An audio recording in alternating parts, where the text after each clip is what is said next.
Hello and welcome to Steven Hernandez's Non-profit Fundamentals and Relationship Fundamentals. I'm your host, Steven Hernandez. Welcome so much to my channel. If you're new here, allow me to introduce myself. Again, my name is Steven Hernandez, and I am your host for Steven Hernandez's Non-profit Relationship Fundamentals. I certainly hope that you learn from our session today, which is going to be the second part of our series on communication. So lesson 2 will be powerful communication techniques. If you're new here, please give this video a thumb up if you enjoy it, and subscribe here to my channel so we help it grow. A little bit about myself. Again, my name is Steven Hernandez. I am a marriage and relationship educator, not a therapist, not a counselor. I've done that work in the community all over the country for more than a decade now. And so I am continuing the series on powerful communication techniques. I certainly hope this is helpful for you. If it is, please let me know in the comments which of the techniques you found very helpful. So without further ado, let's go ahead and get started.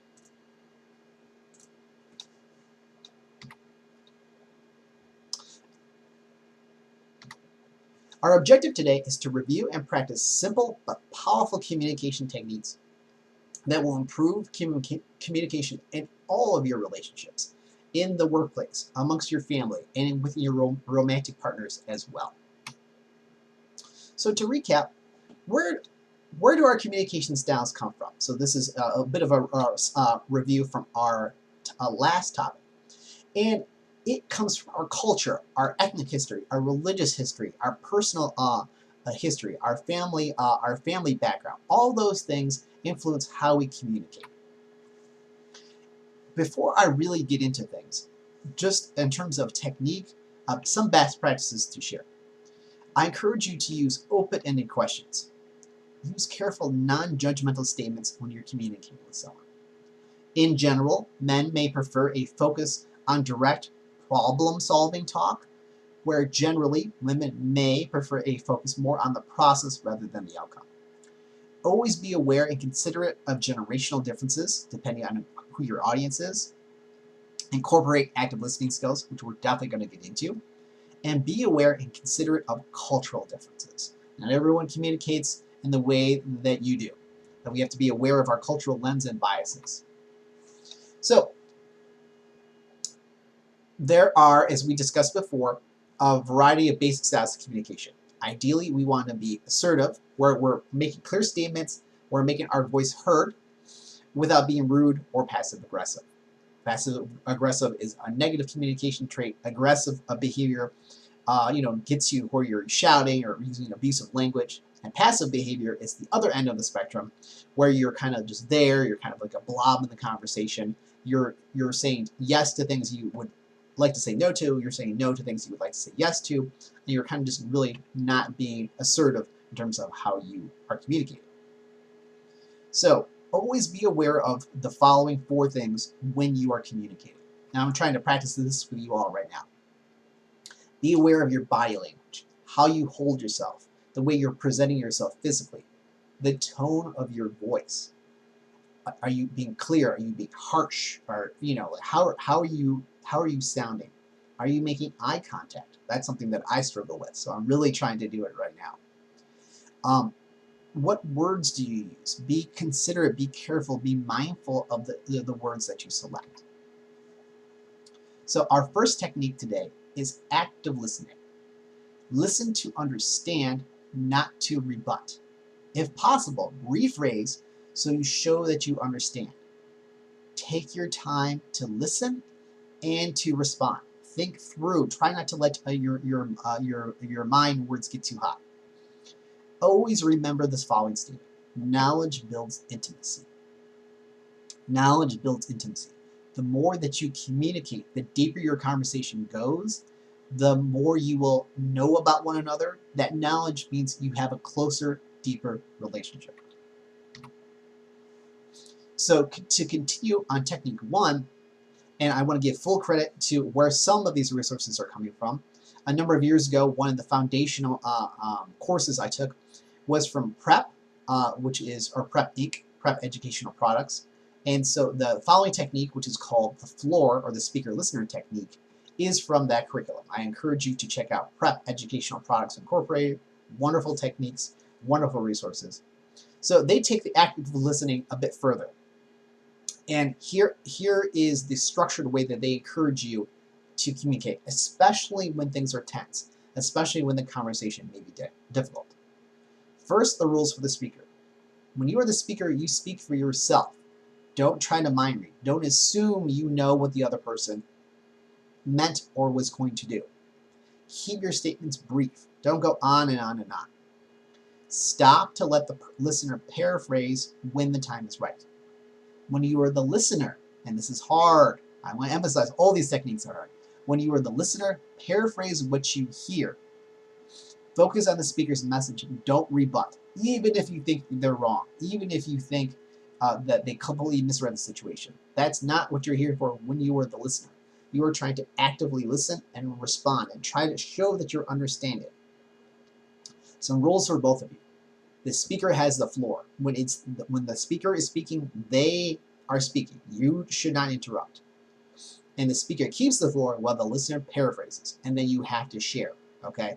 This is not an opportunity for you to club the other person with your truth, quote unquote, because they can't respond.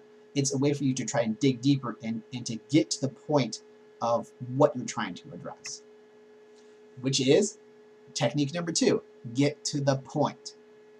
Remember, our goal is to be assertive but not rude. Say what needs to be said and then stop talking. So let me illustrate this with a story. A number of years ago, I was working with a couple, newlyweds. The husband was very well off, very successful businessman. This is important to the story. His wife was from a different socioeconomic class than what he was at now. So he was off, like wheeling, dealing, taking care of business, and his wife had gone grocery shopping. And there was a great sale on margarine, cheap margarine, not butter, margarine, also important to the story. And so the husband came home, tired from a long day of work, wheeling and dealing, making money. And his wife was very excited to say, "Oh, I went to the grocery store. I'm gonna cook you a wonderful meal. You've been working so hard, and look what was on great sale." And she shows him the cheap margarine that she bought. And he got very quiet, and he started to get upset. And he said, "I don't want that here. I don't want that margarine. Get rid of it. I don't want that."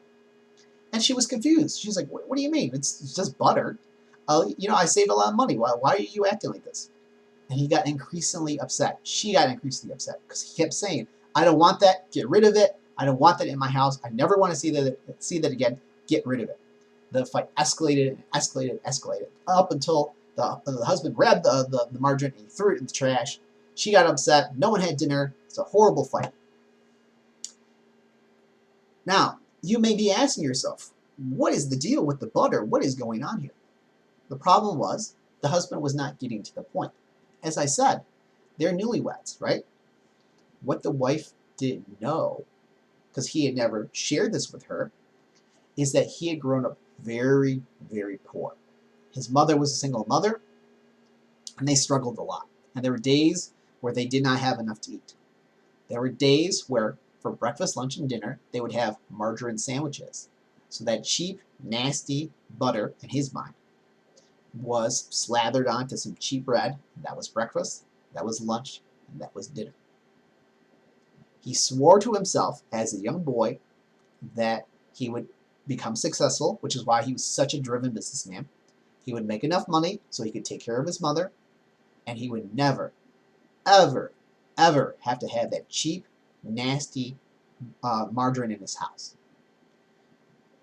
Now, is it really about the butter? No, it's not. It's about what it represented to him.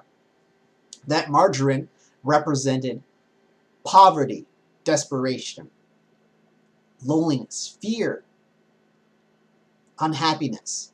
But he had never told his new wife about this. She didn't know that he grew up poor. Not like that. He kind of alluded to it, like, "Oh, we had some hard times when I grew up. Ha ha ha." But he never got deep. Knowledge builds intimacy. When he finally shared that with his wife, he started to cry because he was being vulnerable. He had opened up. She started to cry because she understood him better. These conversations are not easy, but it's our what we're trying to do is to get to really what the fight is about. What was the fight really about? It wasn't about the butter. It wasn't about the margarine.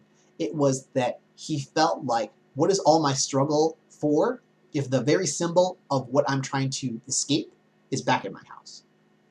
That's not an easy thing to say. That's very close to his heart. Get to the point is technique number 2. Technique number 3 is choose your words with care. And this is a struggle for myself, and I think for all of us. We always must remember that our intention of our communication doesn't necessarily always match our impact of our communication. So let me share a personal story with you. I was working with one of the interns at a nonprofit I worked at, and I had happened to meet her mother, who was the executive director of another nonprofit that we were kind of doing some work with. And I was very impressed by her mother. She was such a cool leader. And I made the comment to her daughter was, your mother is awesome. She is definitely a woman I could follow. Now, my intention was to be very literal in the sense of she literally was a woman. And so I was intentional about recognizing that. Because especially where we were at was a very conservative part of the state. There were not a lot of female executive directors. I found her to be a very impressive leader. And so I was trying to kind of make that point. That was my intention. My impact, unfortunately, on her daughter was, why is he making a point of her gender? Why is he addressing that? That's weird. That's kind of belittling to my mother. She got very upset.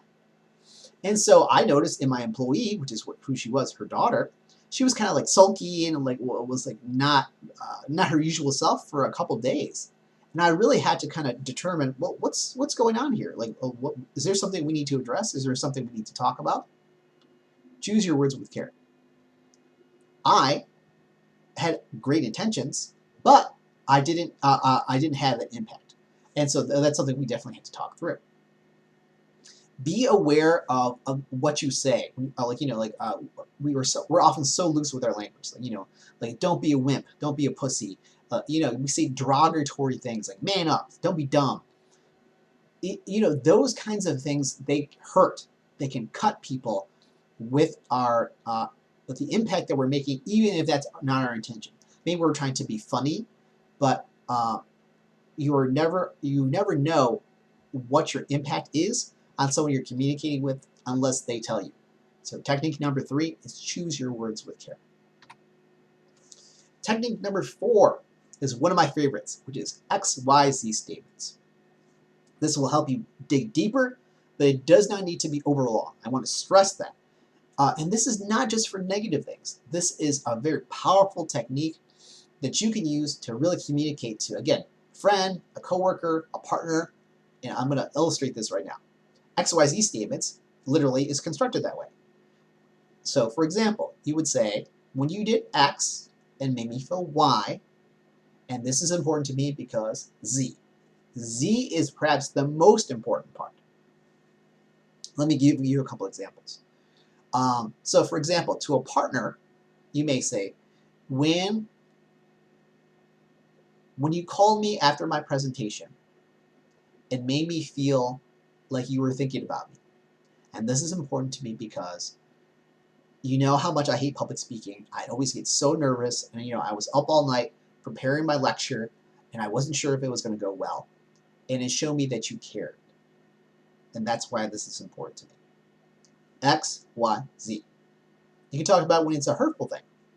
When you promised that you were going to come to my show, and you didn't show up, and you didn't explain why, it made me feel abandoned. It made me feel like perhaps I couldn't trust you.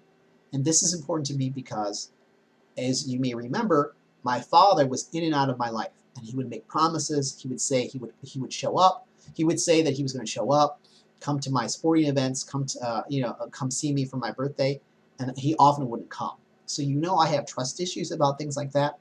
So it's important to me that you keep your word, because that is something I'm very, very vulnerable about. X, Y, Z. This is why it's important to me. If you do that, you can really dig deeper and really address some important issues and surface things that need to be surfaced. So, As we wrap up today, I want to hear your questions. I want to hear your comments below. Let me know like which of these resonate with you. Maybe are there some things that you've tried before, maybe that worked or that didn't work. Let me know what's helpful to you. What are some things that you would like me to dive deeper on? Our next communication session will be issues in communications between today's couples and families. Again, my name is Steven Hernandez. If this video was helpful to you at all, please give it a like, share it, subscribe to the channel, and you're always welcome to follow me on my YouTube channel, which is this, or my podcast, which is Steven Hernandez Non-profit Fundamentals and Relationship Fundamentals. You can also follow me on other social media platforms, which is linked in my bio in the video as well. As always, I appreciate so much anyone who listens, and I hope you share this information, and I hope it was helpful to you. Thank you, and take care.